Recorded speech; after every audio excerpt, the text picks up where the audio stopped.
শেখ হাসিনার চেয়ে বেশি শক্তিশালী ভাবার কারণ নেই। প্রধান উপদেষ্টার সঙ্গে তারেক রহমানের সাক্ষাতের সম্ভাবনা।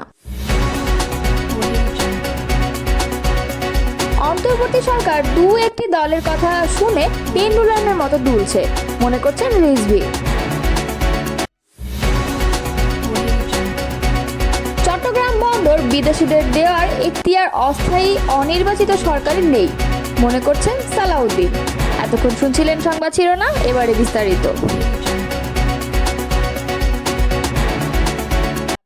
জাতীয় নাগরিক পার্টির মুখ্য সংগঠক সার্জিস আলম বলেছেন, স্থানীয় কোনো অপশক্তিকেই ফেরাউন, নমরুদ বা শেখ হাসিনার চেয়ে বেশি শক্তিশালী ভাবার কারণ নেই। হুঁশিয়ারি দিয়ে তিনি বলেন, চাঁদাবাজি, দখলদারি ও মামলা বাণিজ্যের বিরুদ্ধে তরুণ প্রজন্ম ঐক্যবদ্ধভাবে রুখে না দাঁড়ালে পুরনো দমনমূলক ব্যবস্থা আবারও ফিরে আসবে।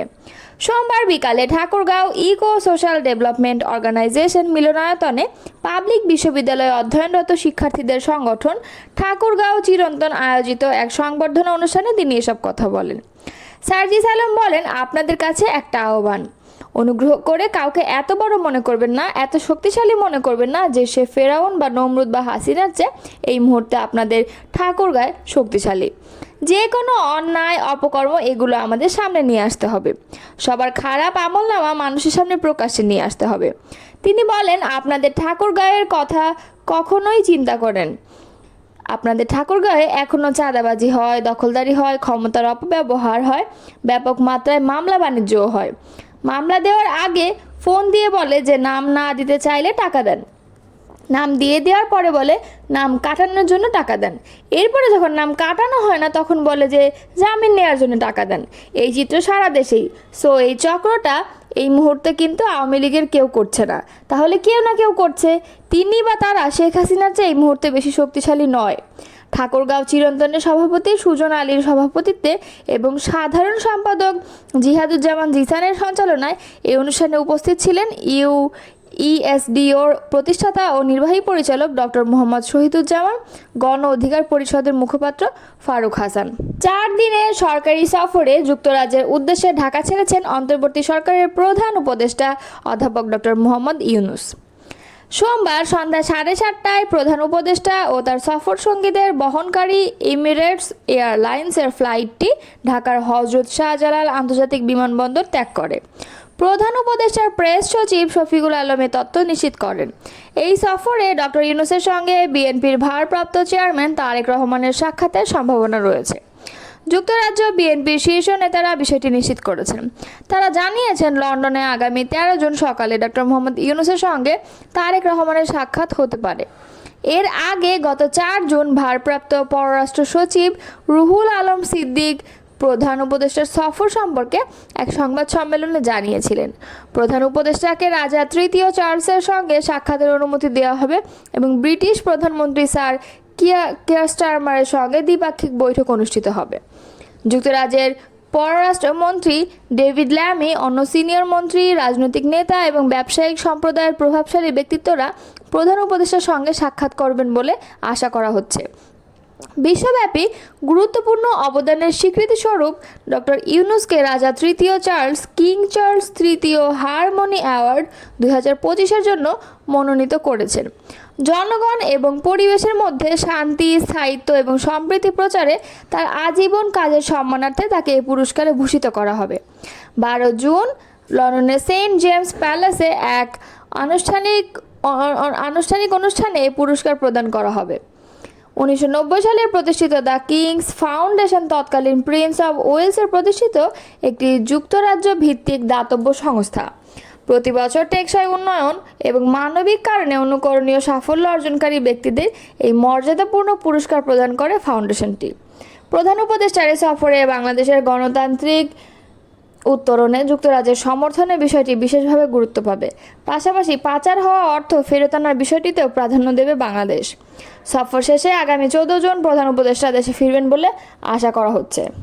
বিএনপি সিনিয়র যুগ্ম মহাসচিব রুহুল কবির রিজভী বলেছেন, যে কোনো ইস্যুতে ধর্ম ও শহীদদের টেনে এনে একটি রাজনৈতিক দল সরকারের উপর প্রভাব বিস্তার করছে। সুনির্দিষ্ট এজেন্ডা বাস্তবায়ন করতে একটি রাজনৈতিক দল শহীদদের রক্ত ও ধর্মকে টেনে নিয়ে আসে। অন্তর্বর্তী সরকার একটি রাজনৈতিক দলের কথা শুনে পেন্ডুলামের মতো দুলছে। সোমবার রাজধানীর নয়াপল্টনে বিএনপির কেন্দ্রীয় কার্যালয়ে সাংবাদিকদের সঙ্গে আলাপকালে এসব কথা বলেন তিনি। ডিসেম্বর নির্বাচনের উপযুক্ত সময় বলে মন্তব্য করে বিএনপির মুখপাত্র বলেন, কোনো এক রাজনৈতিক দলের নেতা বলেছেন, শহীদদের মর্যাদা ক্ষুণ্ণ হয় এমন কাজ করা যাবে না। তারা ৭১-এর শহীদদের কথা কি ভুলে গেছেন? ১৯৮৬ সালের নির্বাচনের কথা কি ভুলে গেছেন? আসলে তারা ধর্মকে পুঁজি করে রাজনীতি করতে চান। তিনি বলেন, এপ্রিল মাসে তো প্রচণ্ড খরতাপ থাকে, ঝড় বৃষ্টি হয়, এসএসসি পরীক্ষা সহ অন্যান্য পরীক্ষা হয়ে থাকে, মাদ্রাসার পরীক্ষা থাকে, সে সময় কেবল রোজার ঈদ শেষ হবে। এপ্রিলে নির্বাচন হলে রমজানের প্রচারণা চালাতে হবে, রোজা রেখে প্রচারণা চালাবে কিভাবে? মানুষ রোজা রাখবে না নির্বাচনের প্রচারণা চালাবে? রুহুল কবির রিজভী বলেন, জনগণের আবেগ ধারণ করলে সরকার বিতর্কিত হবে না, তবে বিশেষ কোনো দলকে সুবিধা দিতে গেলে সরকারের প্রতি মানুষের আস্থা নষ্ট হবে। বিএনপির এই নেতা আরও বলেন, দেশে করোনার প্রাদুর্ভাব বাড়লেও উল্লেখযোগ্য কোনো পদক্ষেপ নিচ্ছে না অন্তর্বর্তী সরকার। কোরবানির পশুর চামড়ার ন্যায্য মূল্য থেকে চামড়া বিক্রেতারা বঞ্চিত হয়েছেন। সাধারণ মানুষ স্বাচ্ছন্দ্যে ঈদ করতে পেরেছে কিনা এমন প্রশ্ন রেখে রিজভী বলেন, চাঁদাবাজ দখলদারদের কেন ধরা হচ্ছে না? সব অন্যায়ের বিপক্ষে বিএনপির অবস্থান। চট্টগ্রাম বন্দর বা রাখাইন করিডর বিদেশি কোম্পানির হাতে তুলে দেওয়ার মতো গুরুত্বপূর্ণ সিদ্ধান্ত কেবলমাত্র একটি জনগণের নির্বাচনে নির্বাচিত রাজনৈতিক সরকারের মাধ্যমেই নেওয়া যেতে পারে বলে মন্তব্য করেছেন বিএনপির স্থায়ী কমিটির সদস্য ও সাবেক প্রতিমন্ত্রী সালাউদ্দিন আহমদ। সোমবার সন্ধ্যায় কক্সবাজার জেলা বিএনপির কার্যালয় পরিদর্শন শেষে সাংবাদিকদের সঙ্গে আলাপকালে তিনি একথা বলেন।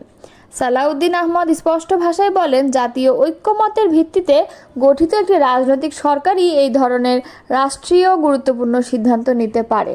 কোনো অস্থায়ী ও অনির্বাচিত সরকারের সেই এখতিয়ার নেই। এ সময় বিএনপির এই নেতা আগামী জাতীয় নির্বাচন নিয়ে বলেন, এপ্রিল মাস বাংলাদেশের রাজনৈতিক, সামাজিক ও ধর্মীয় বাস্তবতা বিবেচনায় জাতীয় নির্বাচনের জন্য উপযুক্ত নয়। পাবলিক পরীক্ষা, আবহাওয়া, রমজান সব মিলিয়ে ওই সময় নির্বাচন করলে অংশগ্রহণমূলক পরিবেশ তৈরি হবে না। তিনি জানান, বিএনপি চায় দেশের অধিকাংশ রাজনৈতিক দলের সম্মিলিত মতামতের ভিত্তিতে নির্বাচন ডিসেম্বরের আগেই অনুষ্ঠিত হোক। এর আগে সালাউদ্দিন আহমদ কক্সবাজার জেলা বিএনপির কার্যালয়ের পুনর্নির্মাণ কাজ পরিদর্শন করেন। উল্লেখ্য, ২০২৪ সালের ৪ আগস্ট এই কার্যালয়ে আওয়ামী লীগের নেতাকর্মীরা হামলা চালিয়ে পুড়িয়ে দেয় বলে বিএনপির পক্ষ থেকে অভিযোগ করা হয়। তিনি বলেন, বিএনপি মানেই গণতন্ত্রের ঠিকানা। এই কার্যালয়কে একটি আধুনিক বহুতল ভবনে রূপান্তরের পরিকল্পনায় নেওয়া হয়েছে। এদিন বিকেলে পেকুয়া উপজেলা বিএনপির কার্যালয় উদ্বোধন শেষে এক সমাবেশে বক্তব্য রাখেন সালাউদ্দিন আহমদ।